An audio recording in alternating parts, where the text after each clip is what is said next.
The Polar Express by Chris Van Allsburg.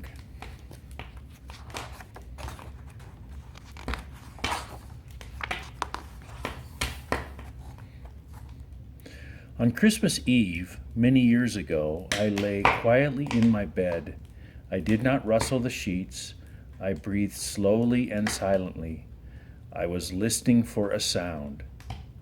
A sound a friend had told me I'd never hear, the ringing bells of Santa's sleigh. "There is no Santa," my friend had insisted, but I knew he was wrong. Late that night I did hear sounds, though not of ringing bells. From outside came the sounds of hissing steam and squeaking metal. I looked through my window and saw a train standing perfectly still in front of my house.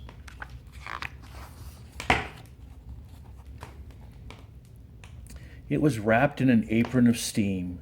Snowflakes fell lightly around it. A conductor stood at the open door of one of the cars. He took a large pocket watch from his vest, then looked up at my window. I put on my slippers and robe. I tiptoed downstairs and out the door. "All aboard!" the conductor cried out. I ran up to him. "Well," he said, "are you coming?" "Where?" I asked. "Why, to the North Pole, of course," was his answer. "This is the Polar Express." I took his outstretched hand and he pulled me aboard. The train was filled with other children, all in their pajamas and nightgowns. We sang Christmas carols and ate candies with nougat centers as white as snow. We drank hot cocoa as thick and rich as melted chocolate bars. Outside, the lights of towns and villages flickered in the distance as the Polar Express raced northward. Soon there were no more lights to be seen. We traveled through cold, dark forests where lean wolves roamed and white-tailed rabbits hid from our train as it thundered through the quiet wilderness. We climbed mountains so high it seemed as if we would scrape the moon. But the Polar Express never slowed down. Faster and faster we ran along, rolling over peaks and through valleys like a car on a roller coaster. The mountains turned into hills, the hills to snow-covered plains. We crossed a barren desert of ice, the great polar ice cap. Lights appeared in the distance. They looked like the lights of a strange ocean liner sailing on a frozen sea.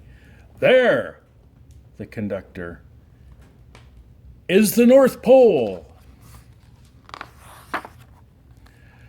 The North Pole was a huge city standing alone at the top of the world, filled with factories where every Christmas toy was made. At first we saw no elves. "They are gathering at the center of the city," the conductor told us. "That is where Santa will give the first gift of Christmas." "Who receives the first gift?" we all asked. The conductor answered, "He will choose one of you." "Look!" shouted one of the children. "The elves!" Outside, we saw hundreds of elves. As our train drew closer to the center of the North Pole, we slowed to a crawl. So crowded were the streets with Santa's helpers. When the Polar Express could go no farther, we stopped, and the conductor led us outside.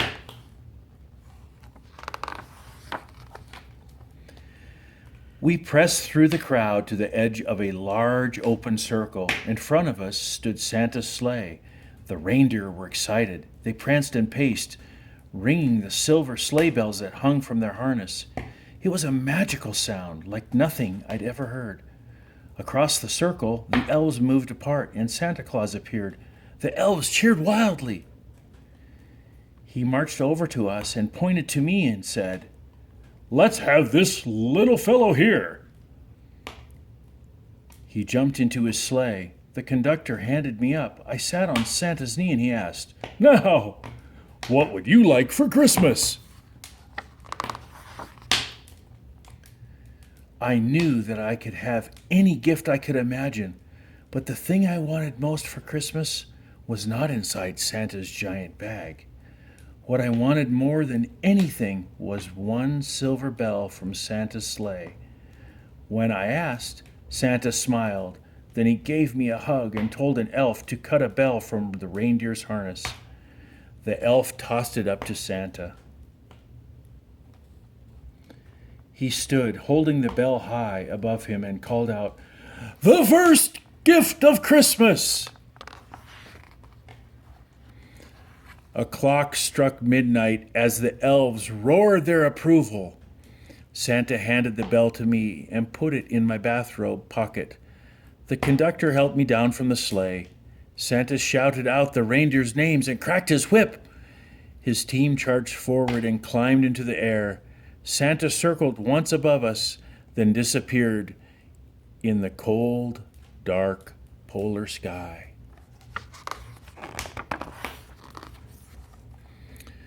As soon as we were back inside the Polar Express, the other children asked to see the bell. I reached into my pocket, but the only thing I felt was a hole. I had lost the silver bell from Santa Claus's sleigh. "Let's hurry outside and look for it," one of the children said. But the train gave a sudden lurch and started moving. We were on our way home.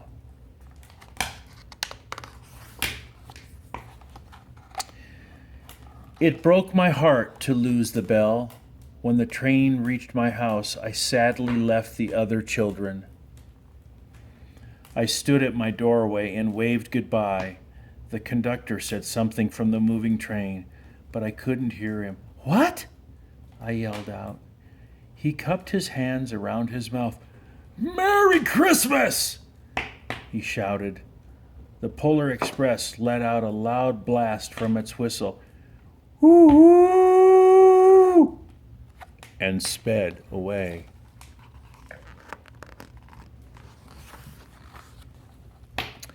On Christmas morning, my little sister Sarah and I opened our presents. When it looked as if everything had been unwrapped, Sarah found one last small box behind the tree. It had my name on it. Inside was the silver bell. There was a note. "Found this on the seat of my sleigh. Fix that hole in your pocket." Signed, Mr. C. I shook the bell. It made the most beautiful sound my sister and I had ever heard. But my mother said, "Oh, that's too bad." "Yes," said my father, "it's broken." When I'd shaken the bell, my parents had not heard a sound. At one time, most of my friends could hear the bell, but as years passed, it fell silent for all of them. Even Sarah found one Christmas that she could no longer hear its sweet sound. Though I've grown old, the bell still rings for me, as it does for all who truly believe. Merry Christmas, the Polar Express. Love you guys.